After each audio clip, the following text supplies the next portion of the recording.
Jr. Steph on the cross, the three on the way, got it. It's Green, 6 on the shot clock for 3. Wet. It's wet. Even without Jimmy Butler, the Golden State Warriors do not quit, and remind us all again why you never doubt the heart of a champion. In a 1-1 tied series with a very physical Rockets team, execution, IQ, and skill prevails once again. Steph Curry, 36 points, 7 rebounds, and 9 assists to lead the Warriors to a 2-1 series lead, not only buying more time for Jimmy Butler, but showing that Batman can still be successful without his Robin. Throughout this series, defense has definitely been a key deciding factor in pretty much every game, and this one was no different. For the second time in 3 games, the Rockets failed to crack 100 points, and that's no accident. And trust me, it's not because of whatever the Rockets do on that end of the floor either.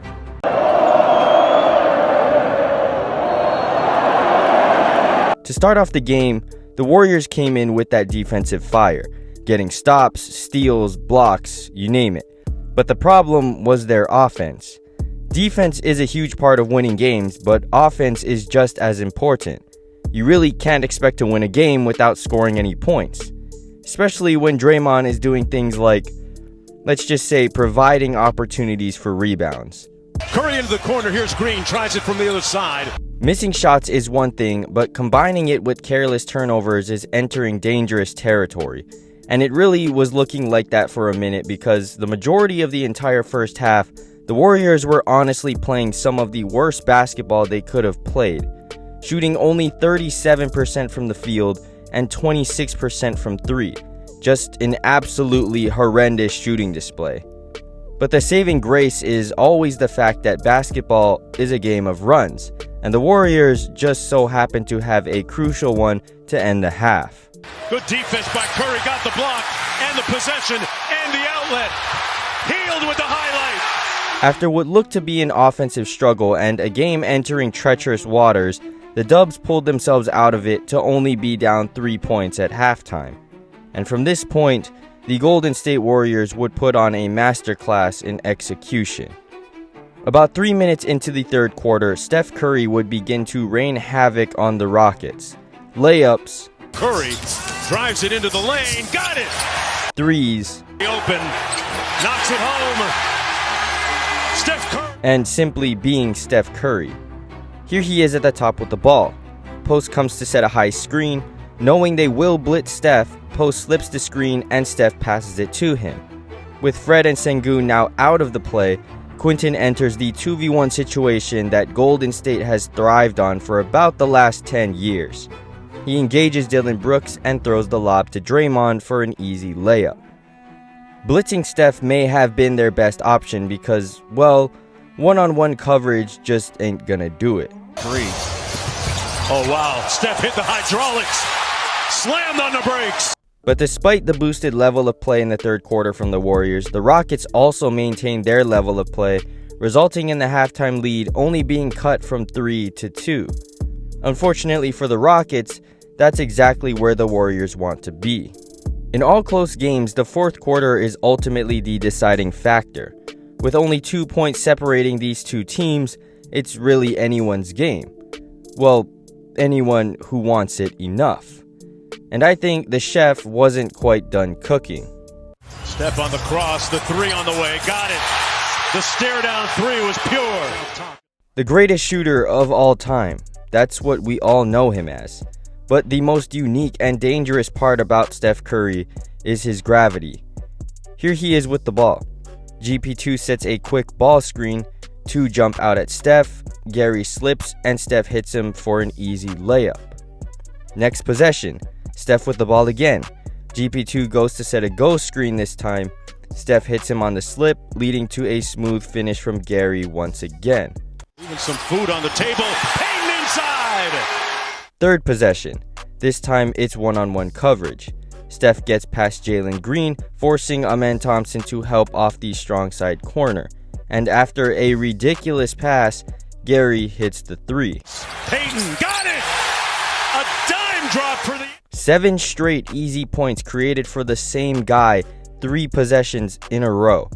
going from down 1 point to up 4 in less than a minute of game time. And it wouldn't stop there, because down the stretch, execution was all that mattered. For a fourth time, Gary would benefit from Steph. GP2 inbounds the ball, Steph begins to run out to the 3, and Jabari Smith Jr. completely forgets he also needs to guard someone. So Gary is left so wide open, it almost looks fake. Slip screen by Payton and a bucket. Timeout Rockets. Oh, and Steph Curry is still out there too, by the way. 6 on the shot clock for 3. Wet. It's wet. The offense down the stretch is ultimately what secured the win for the Warriors, but the defense is what kept them in the proper positions. In Game 2, Jalen Green obviously caught fire and took the game into his hands, but this time it was much different. The Warriors completely shut him out of the game, forcing Amen Thompson to act as the primary driving threat and playmaker, something that Golden State was able to take advantage of. Time and time again, Amen Thompson was attempting to initiate the offense, and it resulted in either a contested shot or a turnover. Here he is against Pods. He gets to step on Brandon, but is forced into an awkward angled shot. Again, Thompson at the controls. He tries to drive on post, and instead of getting off a shot, he pretty much just throws the ball out of bounds. Now here he is off a dive from Fred, and he pretty much just throws up a horrendous shot over 2 people. And this type of stuff happened again, and again, and again. Amen took 16 shots this game. For reference, Sengun shot 18, Jalen Green shot 11, and Fred VanVleet shot 14. The second most shot attempts came from a rookie whose main specialty is defense. The Warriors knew exactly what they could exploit, and they did it to perfection. This was honestly just a great overall win for Golden State. Buddy Hield actually stepped up for once in the absence of Jimmy. Gary Payton stepped up with some big buckets, and one of the biggest contributors in this game was Quinton Post. The box score will not show it.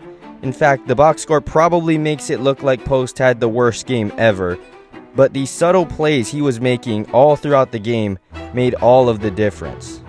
The Warriors so far have had the most roller coaster type season before the arrival of Jimmy Butler, and things without him were honestly pretty bad. So coming out with this Game 3 victory was a major win, because not only did they take a 2-1 series lead, but they showed they can step up in a must-win situation even while being short-handed. And when the world thinks the series is over, but if they're saying Butler's out for the next 2 games, the series is over. Steph Curry is always going to be Steph Curry.